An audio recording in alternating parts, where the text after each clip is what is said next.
Salut à tous, c'est Rice pour un nouveau récapitulatif de guerre du clan de Cheyenne GDC. Et aujourd'hui on se retrouve pour une guerre contre un clan allemand de niveau 9. Une guerre que nous avons gagnée 38 à 35.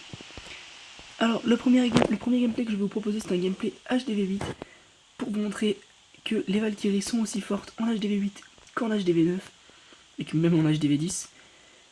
Vous allez voir donc cette attaque de Lulu64 qui va nous faire un Govawi avec des ballons, mais vous allez voir qu'il ne va même pas utiliser les ballons, pas besoin. Donc 4 sur le séisme. Il va ouvrir le compartiment de l'HDV, car il y a quand même les 5 tours d'archer dans ce compartiment. Un village d'ailleurs qui n'est pas très optimisé, qui est censé faire tourner les troupes, mais qui ne sera pas du tout efficace. On voit qu'il va ouvrir avec ses casse-briques. Dans son château de clan, il a donc des Valkyries max, qui vont permettre de clean le village rapidement. Il va les envoyer une fois que tout sera un minimum déblayé et que le château de clan sera mort, pour pas que les Valkyries prennent trop de dégâts. On voit donc les sorciers qui gèrent le dragon pendant que celui-ci tape le roi, et maintenant les Valkyries sont envoyées. Et on va voir donc le travail des Valkyries. Il y aurait seulement 2 sorts. Un sort qui va mettre sur seulement 3 Valkyries, des Valkyries max. Son sort de rage aussi qui va mettre sur les Valkyries, mais ça suffit largement. L'hôtel de ville qui est tombé à une vitesse extraordinaire. D'autres Valkyries sur le côté, il met un ballon, et vous allez voir qu'il ne va plus mettre de trous. Il a encore 9 ballons qu'il ne va même pas devoir mettre en HDV8. Un golem n'a pas encore explosé. Le roi est mort, mais ce n'est pas du tout un problème. Et on voit qu'il clean le village très facilement avec ses Valkyries. Il avait donc encore tous ses ballons, du moins presque. Il a encore 9 ballons. Ce qui n'est pas négligeable pour une attaque, surtout en HDV8. Donc GG à toi Lulu pour ce beau 3 étoiles. Le deuxième replay que je vais vous proposer, c'est un replay de Monjodave sur le numéro 7, qui va nous faire un Go Oui avec 4 séismes.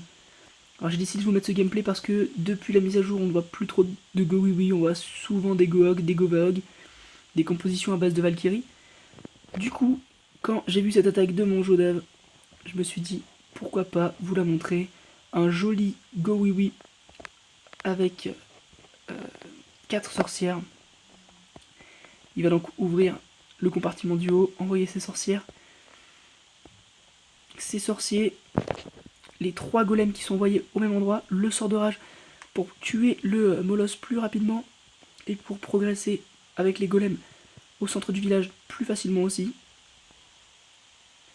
On voit qu'il ne se préoccupe pas de l'arène adverse, il la tuera plus tard. C'était pas un problème, il a réussi à ouvrir avec ses casse-briques le compartiment du milieu. Et là ça y est, il atteint les 2 héros. Les sorciers, eux, qui sont bien allés au centre du village aussi. Il a 2 sorcières sur le côté qui font un petit travail de clean. Sa reine qui prend les bâtiments sur le côté. Et il lui reste encore énormément de troupes pour finir ce village. La reine qui a toujours son pouvoir. Un golem qui n'a pas encore explosé, qui va exploser maintenant. Encore quelques sorciers, des sorcières. La reine, comme je vous l'ai dit, qui fait bien le travail, toujours avec son pouvoir. Il reste seulement 2 défenses maintenant.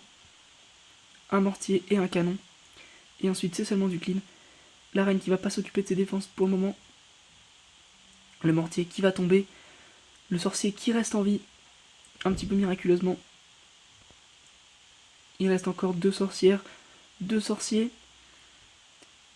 Et beaucoup de squelettes. Toujours avec le sort de la reine. Je accélère un petit peu le replay.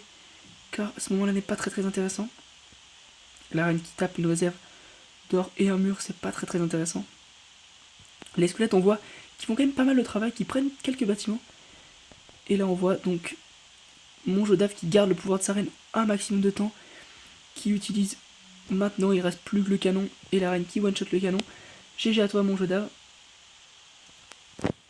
Et le dernier replay donc, c'est un replay de Hugo sur le numéro 5.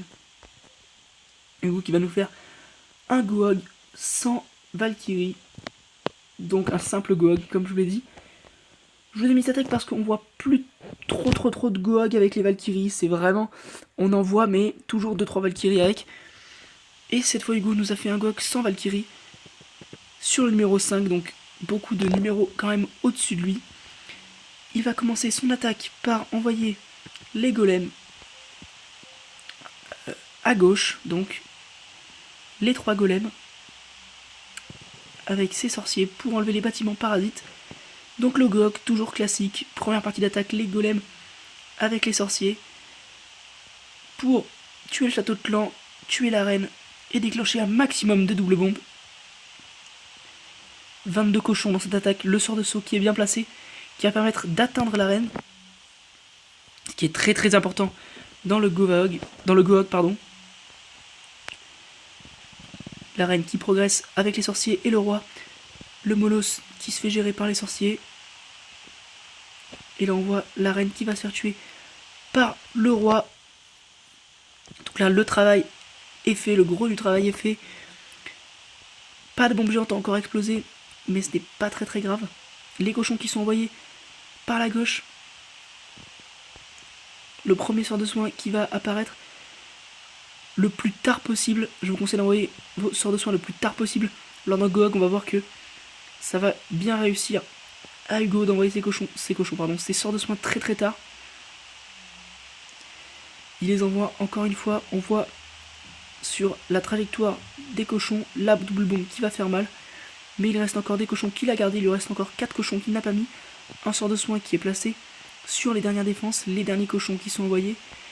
On va voir les gobelins envoyés en haut pour clean.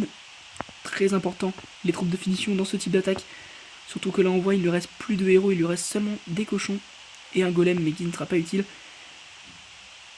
Les petits squelettes qui vont être gérés par les cochons.